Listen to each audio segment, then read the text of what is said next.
नमस्कार मेरे प्यारे साथियों, एक बार मैं फिर से स्वागत करता हूं आपके अपने YouTube चैनल शाक्या जी जीके क्लासेस पर। फ्रेंड्स, आई होप कि आप सभी की तैयारी बहुत ही शानदार चल रही है। अगर आप मेरे चैनल पर पहली बार विजिट कर रहे हैं तो मैं आपको अपने चैनल के बारे में बताना चाहूंगा। इस चैनल पर दोस्तों आपको एसएससी जीडी से संबंधित हर एक टॉपिक की कंप्लीट वीडियो लेक्चर सीरीज मिलेगी, मॉडल पेपर सीरीज मिलेगी, जो आपके एग्जाम के पॉइंट ऑफ व्यू से बहुत ही शानदार और इंपॉर्टेंट रहने वाली है। ठीक है, क्लास को जरूर अंत तक वॉच करना है। इस क्लास के अंदर दोस्तों बहुत ही शानदार आपका टेस्ट चलेगा एसएससी जीडी का। आज हमारा 18वां मॉडल पेपर है दोस्तों। कौन सा 18वां मॉडल पेपर है? हमने 17 मॉडल पेपर सॉल्व कर लिए, आज ये 18 मॉडल पेपर है दोस्तों। ठीक है, जिन्होंने बाकी के मॉडल पेपर नहीं देखे वो जल्दी से जाए, वीडियो के डिस्क्रिप्शन में प्लेलिस्ट का लिंक दिया हुआ, कंटिन्यू वॉच कर लीजिए दोस्तों। ठीक है, तो चलिए बिना देरी करे शुरू करते हैं। क्लास अंत तक जरूर वॉच करना, बहुत ही शानदार क्लास चलेगी। पहला क्वेश्चन, मीनाक्षी मंदिर कहां पर स्थित है? हर एक क्वेश्चन का जवाब कमेंट सेक्शन में देना। खजुराहो में, तिरुपति में, कांचीपुरम में या मुदेरू में? सभी बच्चे कमेंट करिए क्या राइट ऑप्शन रहने वाला है इस प्रश्न के लिए, जल्दी से बताइए, कमेंट करिए दोस्तों। तो देखिए मीनाक्षी मंदिर आपके मुदेरू में स्थित है दोस्तों। कहां पर? मुदेरू में दोस्तों, है ना। तो ऑप्शन डी इस प्रश्न के लिए बिल्कुल सही जवाब है। ठीक है, कर्नाटक में। और कुछ मंदिर देख लेते हैं जो इनसे रिलेटेड एग्जाम में बहुत बार पूछे जाते हैं। तो देखिए, जैसे आपका मोस्ट इंपोर्टेंट पूछा जाता है बृहदेश्वर मंदिर। बृहदेश्वर मंदिर किस राज्य में है? तो आप ध्यान रखेंगे ये तमिलनाडु राज्य में है। ठीक है, वहीं एक और बात करें रंगनाथ स्वामी मंदिर कहां पर है? तो आप ध्यान रखेंगे ये भी कहां पर है? तमिलनाडु में। बहुत बार पूछा जाता है, एग्जाम के पॉइंट ऑफ व्यू से इंपॉर्टेंट है ये आपके लिए। ठीक है दोस्तों, चलिए एक और देखिए, स्वामीनाथ मंदिर। कौन सा मंदिर दोस्तों? स्वामीनाथ मंदिर। ये कहां पर है? तो ये आप ध्यान रखेंगे ये भी इंपॉर्टेंट है, गुजरात में है दोस्तों। ये वही मंदिर है जो आपके एग्जाम में देखने को मिलेंगे आपको। ठीक है, इनसे रिलेटेड। द्वारकाधीश मंदिर कहां पर है? द्वारकाधीश मंदिर दोस्तों आपके गुजरात राज्य में है ना दोस्तों। तो ये कुछ इंपॉर्टेंट मंदिर है जो आपके एग्जाम के पॉइंट ऑफ व्यू से बहुत ही इंपॉर्टेंट है दोस्तों। ठीक है, चलिए बढ़े अगले क्वेश्चन की तरफ। क्लास अंत तक जरूर वॉच करना दोस्तों। इसमें आपको रीजनिंग के, जीके जीएस के, मैथ के क्वेश्चंस देखने को मिलेंगे जो आपके एग्जाम के पॉइंट ऑफ व्यू से बहुत ही इंपॉर्टेंट है। चलिए इस प्रश्न नंबर दूसरे का जवाब दीजिए। महाबलीपुरम के रथ मंदिरों का निर्माण किसने करवाया था दोस्तों? बहुत ही शानदार क्वेश्चन। पल्लवों द्वारा, चालुक्यों द्वारा, चोलों द्वारा या मौर्यों के द्वारा? कमेंट करिए, जल्दी से बताएं सभी स्टूडेंट्स। महाबलीपुरम के रथ मंदिरों का निर्माण किसने करवाया था? पल्लवों द्वारा, चालुक्यों द्वारा, चोलों द्वारा या मौर्यों द्वारा? इसका निर्माण करवाया गया था पल्लवों द्वारा दोस्तों। ऑप्शन ए ही इस प्रश्न के लिए बिल्कुल सही जवाब है। किस किसने ऑप्शन ए को लॉक किया भाई? Option A will be the right answer. ठीक है, चलिए अगला क्वेश्चन देखते हैं। क्वेश्चन नंबर 3 देखिए, बहुत ही शानदार और इंपॉर्टेंट क्वेश्चन है। अतापू निम्न त्योहारों में से किस से संबंधित है? अतापू, जल्दी से बताइए। ओणम से, पोंगल से, डोल यात्रा से या विश्वकर्मा पूजा से? अगर आपको इस क्लास की पीडीएफ चाहिए तो आप लोग जुड़िए मेरे टेलीग्राम चैनल से, जिसका लिंक मैंने इस वीडियो की डिस्क्रिप्शन में दिया हुआ है दोस्तों। आपको टेलीग्राम चैनल पर हर एक मॉडल पेपर की बिल्कुल फ्री ऑफ कॉस्ट पीडीएफ मिलेगी जो आपके एग्जाम पॉइंट ऑफ व्यू से बहुत ही इंपॉर्टेंट है, बहुत ही हेल्पफुल रहने वाली है। तो जिसने जल्दी ज्वाइन नहीं किया टेलीग्राम चैनल, जल्दी से ज्वाइन करें, लिंक वीडियो के डिस्क्रिप्शन में। और जो भी अपडेट हुआ करेगी वो आपको मेरे टेलीग्राम चैनल पर मिल जाएगी। तो क्या सही जवाब होगा भाई इस प्रश्न के लिए? तो जो ऑप्शन डी की सोच रहे हैं वो गलत है भाई, बी की सोच रहे हैं वो भी गलत है, सी की वो भी गलत है, जो ए सोच रहे हैं वो बिल्कुल सही सोच रहे हैं। अतापू निम्नलिखित त्योहारों में से किससे संबंधित है? ओणम से है दोस्तों। Option A. किसने टिक किया दोस्तों? आपके जो भी शिफ्ट पूछी जा रही है इन्हीं पैटर्न से क्वेश्चंस पूछे जा रहे हैं, इसीलिए दोस्तों ये क्लास आपके लिए बहुत ही इंपॉर्टेंट रहने वाली है। अंत तक जरूर वॉच करिएगा दोस्तों। चलिए अगला क्वेश्चन देखिए। और देखिए दोस्तों, और कौन कौन से त्योहार है जो आपके एग्जाम में मस्ट नीडेड है, आते ही आते हैं। जैसे देहिंग पटकई, ये कहाँ का है? असम का है दोस्तों। एग्जाम के पॉइंट ऑफ व्यू से इंपॉर्टेंट है, आपकी जो शिफ्ट हुई है उनमें ये क्वेश्चन भी पूछा है। अंबुबाची, ये भी पूछा गया, आप देख सकते हैं पुरानी शिफ्टें अभी जो आपके एग्जाम में हाल में ही हुई हैं, असम का है। फ्लेमिंगो उत्सव, ये दोस्तों तो मोस्ट इंपोर्टेंट है, आंध्र प्रदेश का है ना, ध्यान रखिए। ये कहाँ का उत्सव है दोस्तों? आंध्र प्रदेश का। ये भी एग्जाम में पूछा गया है तो यार है। सरहुल दोस्तों बिहार का है। ठीक है दोस्तों, ये भी पूछा गया है, इंपॉर्टेंट है, आपकी शिफ्टों में पूछा गया क्वेश्चन है।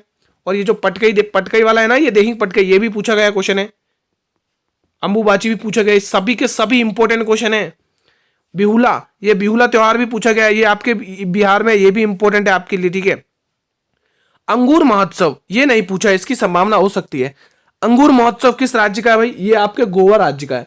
ठीक है, तो ये कुछ इंपॉर्टेंट महोत्सव हो गए जो आपके एग्जाम में पूछे जा रहे हैं बार बार, इन्हीं से रिलेटेड इनमें से एक ना एक आप पूछ सकते हैं, ठीक है। तो चलें बढ़े अगले क्वेश्चन की तरफ बिना देरी करें।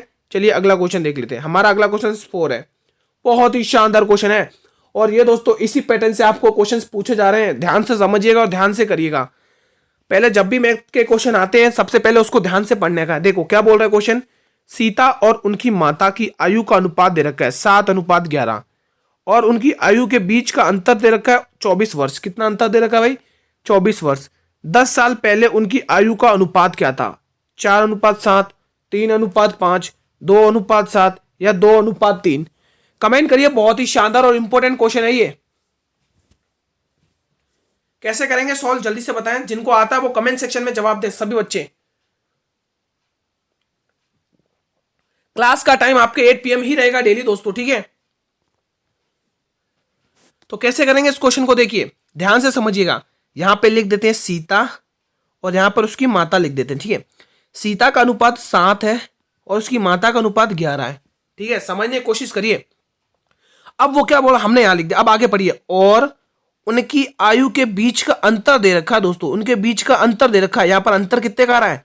यहां पर अंतर 3 आ रहा है, लेकिन क्वेश्चन ने इसकी वैल्यू कितनी दे रखी है? 24, यानी लगभग आपके दिख रहा है 8 गुना हो रहा है। कितना गुना हो रहा है? यहां पर 8 गुना। 3 और 8 24 है ना, तो 8 गुना हो रहा है। तो आप भी इसको ऐसे ही करिए। 7, जब यहां पर 1 की वैल्यू 8 गुना है तो 7 की वैल्यू 8 गुना कितनी होगी? 8 और 7 56, ठीक है। और 8 गुना 11 की वैल्यू कितनी होगी? 8 गुना 11 8 88, ठीक है। अब वो यूं बोल रहा है, क्वेश्चन क्या बोल रहा है, तो 10 साल पहले उनकी आयु का अनुपात कितना था दोस्तों? क्वेश्चन ऐसे बोल रहा है।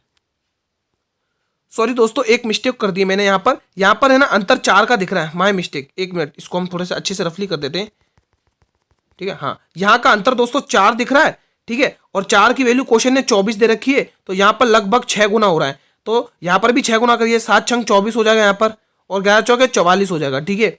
अब वो क्या बोल रहा है, 10 वर्ष पहले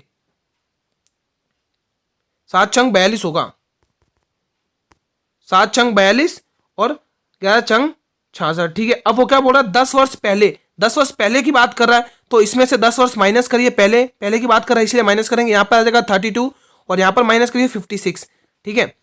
अब क्या बोल रहा है, उनकी आयु का अनुपात करना है, तो हमें क्या करना है, इसको एक ही टेबल से करना है। 8 चौक 32 और 8 7 56, 4:7 निकल कर आया सामने। इजी क्वेश्चन था, तो किसमें दिख रहा है? 4:7 दोस्तों, ठीक है। तो ऑप्शन ए ही आपके लिए बिल्कुल सही जवाब था। इस पैटर्न से आपको क्वेश्चंस बहुत सारे देखने को मिल रहे हैं, तो ये इंपॉर्टेंट क्वेश्चन है, ध्यान रखिए।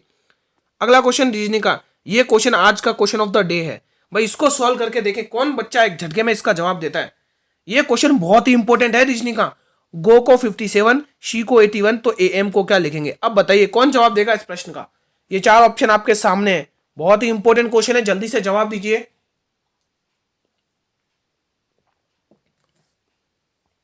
कैसे करेंगे भाई इस क्वेश्चन को, जल्दी से जवाब दें मेरे सभी स्टूडेंट्स। चलिए सॉल्व करते हैं। हमें गो से 57 बनाना है। पहले मैं यहाँ पे गो लिखूंगा, GO गो, ठीक है। समझने की कोशिश करिएगा। जी आता है 7 पर, बिल्कुल सही बात है गुरुजी। ओ आता है 15 पर, बिल्कुल सही बात है गुरुजी। इन दोनों को प्लस करेंगे, जवाब आता है 22, बिल्कुल सही बात है।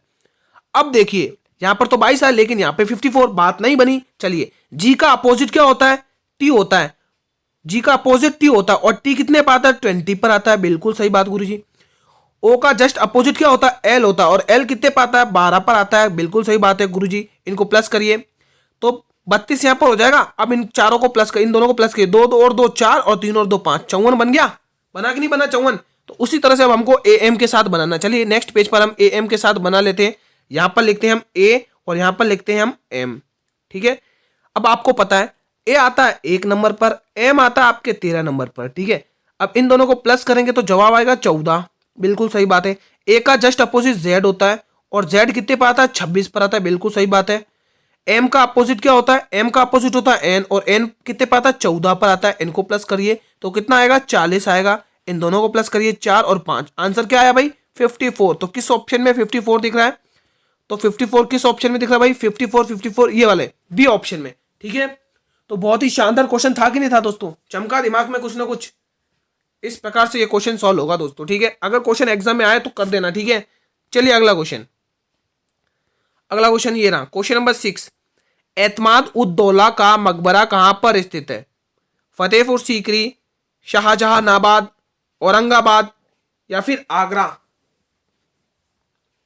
कमेंट करिए, बहुत ही शानदार ये क्वेश्चन है।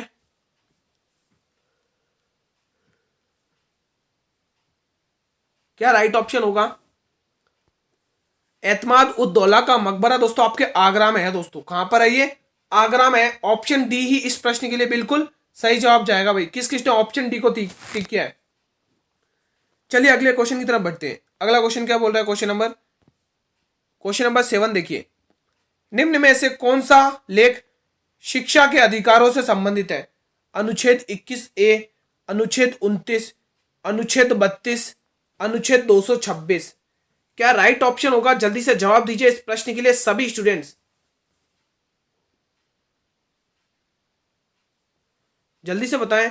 निम्न में से कौन सा लेख शिक्षा के अधिकार से संबंधित है? तो वो लेख कौन सा? अनुच्छेद 21A। किस किसने ऑप्शन ए को टिक किया है? भाई जो ऑप्शन ए टिक कर रहे हैं वो बिल्कुल सही तैयारी कर रहे हैं। इसी प्रकार से तैयारी करते रहे। Option A will be the right answer.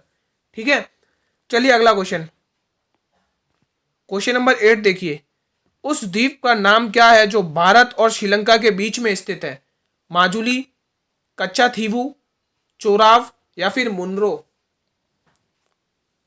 क्या राइट ऑप्शन होगा? जल्दी से बताएंगे सभी स्टूडेंट्स। उस द्वीप का नाम क्या है जो भारत और श्रीलंका के बीच में स्थित है? कमेंट करिएगा सभी बच्चे जिनको आता है इस प्रश्न का जवाब।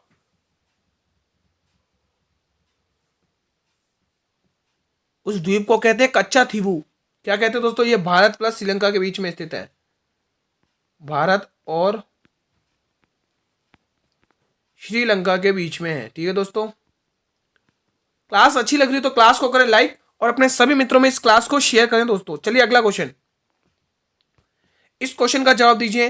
किस वायसराय को भारतीय रेलवे का जनक कहा जाता है? Lord Dufferin, Lord Dalhousie, Lord Hardinge या फिर उपयुक्त में से कोई नहीं? कमेंट करिए। इंपॉर्टेंट क्वेश्चन है, एग्जाम में पूछने योग्य क्वेश्चन है ये।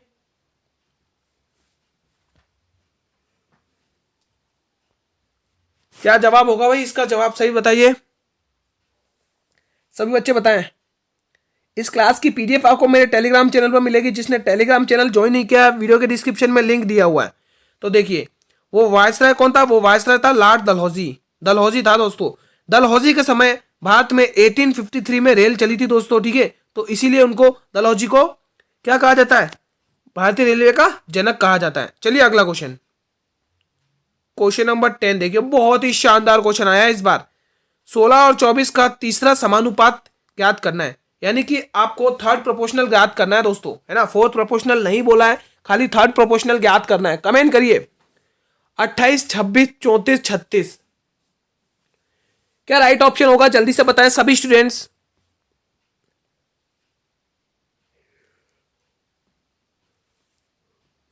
जल्दी से बताएं। देखिए थर्ड प्रोपोर्शनल, पहले तो हम डिजिट लिख देते हैं 26 और 24। ठीक है, तो थर्ड प्रोपोर्शनल कैसे निकालते हैं? देखिए third proportional TP, third proportional कैसे निकालते हैं?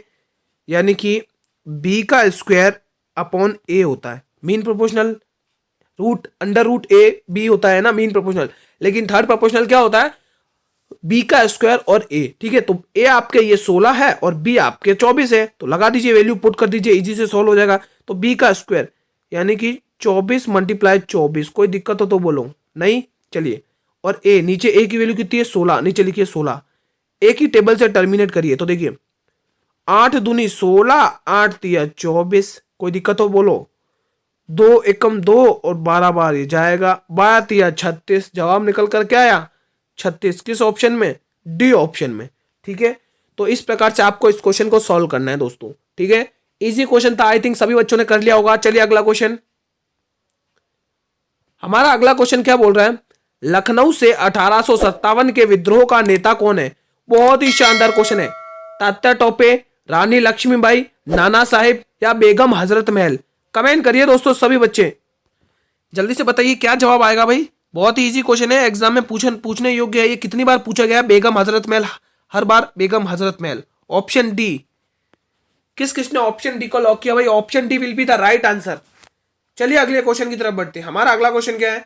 हमारा अगला क्वेश्चन 12 है। क्या बोल रहा है, ध्यान से पढ़िए। निम्नलिखित में से किस देश की राजधानी बैंकॉक है और रबड़ का प्रमुख उत्पादक है वो? बैंकॉक, जल्दी से बताइए। थाईलैंड, चीन, ब्राजील या घाना? क्या राइट ऑप्शन रहेगा इस प्रश्न के लिए? सभी बच्चे कमेंट सेक्शन में जवाब देंगे। निम्न में से किस देश की राजधानी बैंकॉक है और रबड़ का प्रमुख उत्पादक है? जल्दी से बताएं।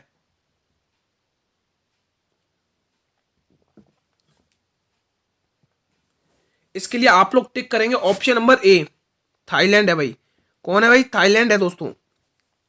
तो ऑप्शन ए ही इस प्रश्न के लिए बिल्कुल सही जवाब जाएगा दोस्तों, ठीक है। बढ़े अगले क्वेश्चन की तरफ। चलिए अगला क्वेश्चन देख लेते हैं। क्वेश्चन नंबर 13 देखिए। प्रधानमंत्री के कर्तव्य संविधान के किस अनुच्छेद के अंतर्गत आते हैं? अनुच्छेद 78, अनुच्छेद 42, अनुच्छेद 19, अनुच्छेद 27? क्या राइट ऑप्शन रहेगा इस प्रश्न के लिए? सभी बच्चे कमेंट करेंगे कमेंट सेशन में। प्रधानमंत्री के कर्तव्य संविधान के किस अनुच्छेद के अंतर्गत आते हैं? जल्दी से जवाब दे। इसका सही जवाब अनुच्छेद 78 दोस्तों, ठीक है। तो प्रधानमंत्री के कर्तव्य संविधान के अनुच्छेद 78 में आते, option A will be the right answer. चलिए अगले क्वेश्चन की तरफ बढ़ते हैं। हमारा अगला क्वेश्चन हिंदी का है, बहुत ही शानदार मुहावरा है। अंधेर करना मुहावरे का अर्थ क्या है? भ्रष्टाचार करना, अंधेरा करना, घमंड करना या अन्याय करना? कमेंट करिए। बहुत ही शानदार ये क्वेश्चन है आप सभी के एग्जाम के पॉइंट ऑफ व्यू से। क्या राइट ऑप्शन रहने वाला है इस प्रश्न के लिए? दोस्तों आपके एग्जाम के पॉइंट ऑफ व्यू से ये हर एक क्वेश्चन इंपॉर्टेंट है, क्योंकि आपके एग्जाम्स में जो भी शिफ्ट हो रही है उनमें इसी पैटर्न से इसी टाइप के क्वेश्चन पूछे जा रहे हैं। तो ये क्लास आपके लिए बहुत ही इंपॉर्टेंट है। ये हमारा आज 18वां मॉडल पेपर है, ठीक है। जल्दी से इस मॉडल पेपर को अपने सभी स्टूडेंट में शेयर करिए दोस्तों, उनके साथ शेयर करिए, ठीक है। आप भी पढ़िए, उनके साथ भी शेयर करिए इस मॉडल पेपर को, ठीक है। तो क्या राइट ऑप्शन रहेगा इस प्रश्न के लिए? तो आप लोग टिक करेंगे अन्याय करना। क्या है भाई?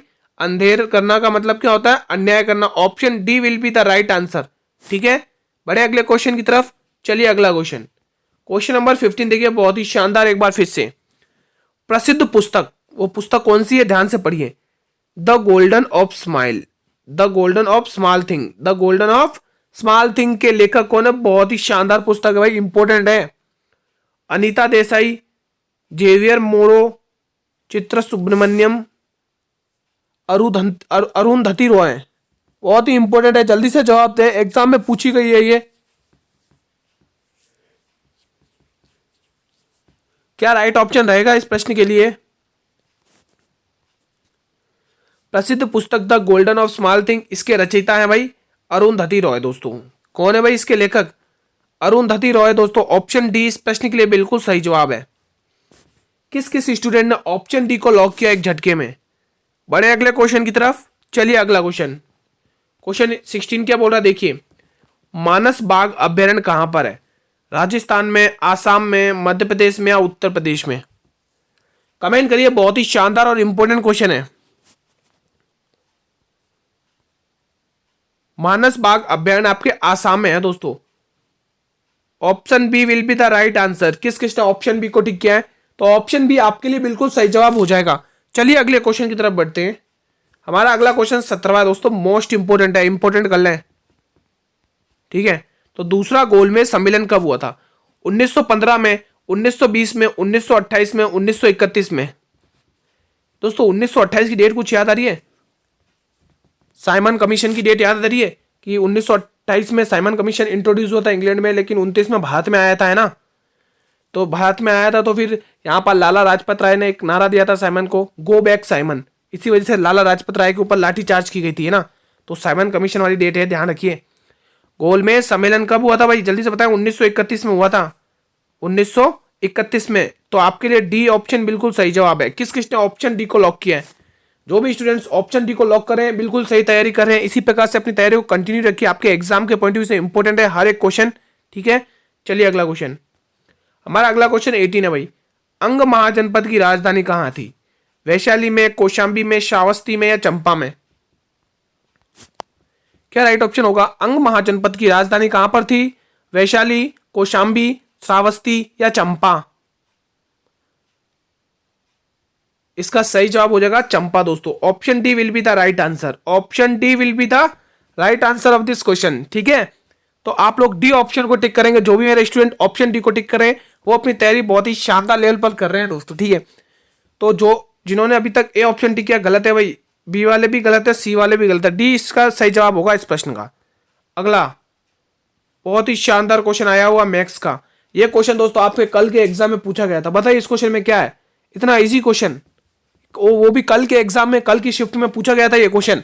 बताइए, एक दुकानदार अपने सामान पर उनके क्रय मूल्य से 90% अधिक अंकित करता है और अंकित मूल्य पर 40% की छूट देता है, तो उसका लाभ प्रतिशत ज्ञात कीजिए। बहुत ही शानदार क्वेश्चन है। 15%, 16%, 12%, 14%। बताइए क्या क्या कमी, क्या दिक्कत है इस क्वेश्चन में। बहुत ही इजी क्वेश्चन कल के शिफ्ट में पूछा गया है। तो जो लोग रेगुलर मॉडल पेपर सॉल्व करते हैं उनको पता है इस क्वेश्चन को कैसे फोड़ना है। वो सभी स्टूडेंट भली बात जानते हैं इस क्वेश्चन को कैसे फोड़ना है, क्योंकि मैं ऐसे क्वेश्चन बहुत बार करा चुका हूं सभी स्टूडेंट को। तो जब भी ऐसा क्वेश्चन है आपको कुछ नहीं करना है, सबसे पहले लिखना है कॉस्ट प्राइस, सेलिंग प्राइस और मार्क प्राइस। कॉस्ट प्राइस का मतलब क्रय मूल्य, सेलिंग प्राइस का मतलब विक्रय मूल्य और एमपी मतलब मार्क प्राइस का मतलब अंकित मूल्य। देखिए हमारे पास, हमने बताया हमेशा कि 100% अपने पास कॉस्ट वैल्यू होती है फुल। ठीक है, अब क्वेश्चन पढ़िए क्या बोल रहा है। एक दुकानदार अपने सामान पर क्रय मूल्य से, ये क्रय मूल्य कितना 100, यानी क्रय मूल्य से 90% अधिक अंकित करता है। अंकित करना है यानी मार्क प्राइस की बात कर रहा है, तो 90% अधिक अंकित कर रहा है। कितना, 90% अधिक अंकित कर रहा है। 90% अधिक अंकित कर रहा है तो कितना होगा, 190% होगा कि नहीं होगा, 190% होगी कि नहीं होगी मार्क प्राइस, बताइए। ठीक है, अब आगे पढ़िए। और अंकित मूल्य पर, किस पर, इस अंकित मूल्य पर 40% की छूट देता है। तो 190 का 40% निकाल लीजिए, निकाल लीजिए भाई 40%। चलिए 40% निकालिए, देखिए 0 से 0, 0 से 0। ठीक है, तो 19 चौके 76। तो आपको 76 माइनस करके 4 और 8 में से 7 गए, 8 में 7 का 1 और ये कितना आया 114। तो आपके सेलिंग प्राइस आ गई 114, कॉस्ट प्राइस आ गई 100 रुपए, सेलिंग प्राइस आ गई 114 और मार्क प्राइस आ गई 190। अब आगे क्या बोल रहा है, उसका लाभ प्रतिशत ज्ञात करो। भाई इसका लाभ प्रतिशत आपको साफ साफ दिख रहा है। मैं 100 रुपए की चीज लाया था और 114 रुपए में बेच दी, मेरे पास 14% का लाभ आया है। कितना इजी क्वेश्चन था, क्या दिक्कत थी भाई। कल के क्वेश्चन में, कल के शिफ्ट में ये क्वेश्चन पूछा गया था, कितना इजी क्वेश्चन पूछा है। बताइए दोस्तों, मैथ्स भी आपकी कितनी इजी लेवल की आ रही है। ये क्वेश्चन उन लोगों को इजी लगेगा जो डेली मॉडल पेपर सॉल्व करते हैं मेरे। ठीक है, तो डी ऑप्शन बिल्कुल सही जवाब है। ठीक है, समझ में आ गया सभी स्टूडेंट को। आई थिंक सभी स्टूडेंट को ये क्वेश्चन समझ में आया होगा। चलिए अगला क्वेश्चन, अंतिम प्रश्न है ये भी क्वेश्चन बहुत ही लाजवाब है, मजा आ जाएगा। एक बार दिमाग को हिला के रख देगा। बहुत ही शानदार क्वेश्चन, एनोलॉजिकल का 70 से 8, तो वही संबंध 87 के साथ बनाना है। कैसे बनाएंगे, चलिए देखते हैं। देखिए 7 के बाद क्या आता है, 8 आता है, तो 8 का वर्ग करिए और उसमें 6 प्लस करिए। 8 का वर्ग होता है गुरुजी 64 और 64 में 6 प्लस करेंगे गुरुजी 70 आ रहा है। बिल्कुल बात बन रही है, जी हाँ गुरुजी बिल्कुल बन रही है बात। चलिए 87 के साथ करिए। तो 8 के बाद क्या आता है, 9 आता है। बिल्कुल सही बात है गुरुजी, 9 का स्क्वायर करके हमें 6 प्लस करना है। गुरुजी 9 का स्क्वायर 81 होता है। बिल्कुल सही बात है, उसमें 6 जोड़ेंगे तो हमारे पास जवाब क्या निकल के आएगा गुरुजी, हमारे पास 87 निकल के आएगा। बिल्कुल सही बात है कि नहीं है। ठीक है, तो ऑप्शन क्या आएगा, बी ऑप्शन। ठीक है, इजी क्वेश्चन था, आई थिंक सभी बच्चों ने कर लिया होगा। ठीक है, तो आज की क्लास को मित्रों हम यहीं पर समाप्त करते हैं। ठीक है, आज की क्लास को हम यहीं पर समाप्त करते हैं। और आज हमारे कितने मॉडल पेपर कंप्लीट हो गए भाई, आज हमारे यहाँ पर 18 मॉडल पेपर कंप्लीट हो गए। अगर आप लोग एग्जाम में इतने मॉडल पेपर देखकर चले जाते हो ना, तो मैं 100% बोल रहा हूं आप बहुत ही अच्छा एग्जाम में स्कोर करेंगे। इनमें से बहुत सारे क्वेश्चंस आपको हूबहू एग्जाम में देखने को मिलेंगे, है ना। और दोस्तों अगर आप लोग इस चैनल पर पहली बार विजिट कर रहे हैं तो इस चैनल को करें सब्सक्राइब और बेल नोटिफिकेशन को भी प्रेस कर दें, ताकि मैं जब भी नई वीडियो को अपलोड करूं तो यूट्यूब सबसे पहले नोटिफिकेशन आप लोगों को ही भेजे दोस्तों। ठीक है, आप लोग भी पढ़िए, क्लास अच्छी लगी हो तो लाइक करिए इसको और इस क्लास को सभी मित्रों में शेयर करिए, अपने सभी मित्रों के साथ शेयर करिए। मॉडल पेपर आज ही 18 था, ठीक है, जो कंप्लीट हो चुका है। ठीक है, और बहुत सारे स्टूडेंट कमेंट करते हैं कि सर जी पीडीएफ कहां मिलेगी, तो पीडीएफ आपको मेरे टेलीग्राम चैनल पर मिलेगी, जिसका लिंक मैंने इस वीडियो के डिस्क्रिप्शन में दिया हुआ, आप लोग जल्दी से जुड़िए और जो भी अपडेट होगी वो आपको मैं टेलीग्राम चैनल पर ही दूंगा, ठीक है। हर एक मॉडल पेपर की पीडीएफ आपको फ्री ऑफ कॉस्ट मिलेगी, जो आपके एग्जाम के पॉइंट ऑफ व्यू से बहुत ही हेल्पफुल रहने वाली है, ठीक है। क्लास का टाइम सभी को पता है, 8 PM क्लास का टाइम रहता है, 8 PM पर क्लास आती है। तो आप सभी बच्चे जुड़े और डेली बेसिस पर कमेंट करें। दोस्तों आप लोग कमेंट किया करें हर क्वेश्चन का, आप लोग हर क्वेश्चन का कमेंट किया करें, आपके कमेंट करने से हमें मोटिवेशन मिलता है ना दोस्तों। रेस्पॉन्स किया करें। कल मिलेंगे इसी टाइम पर दोस्तों, ठीक है। तब तक के लिए मित्रों, जय हिंद, जय भारत, वंदे मातरम दोस्तों, धन्यवाद।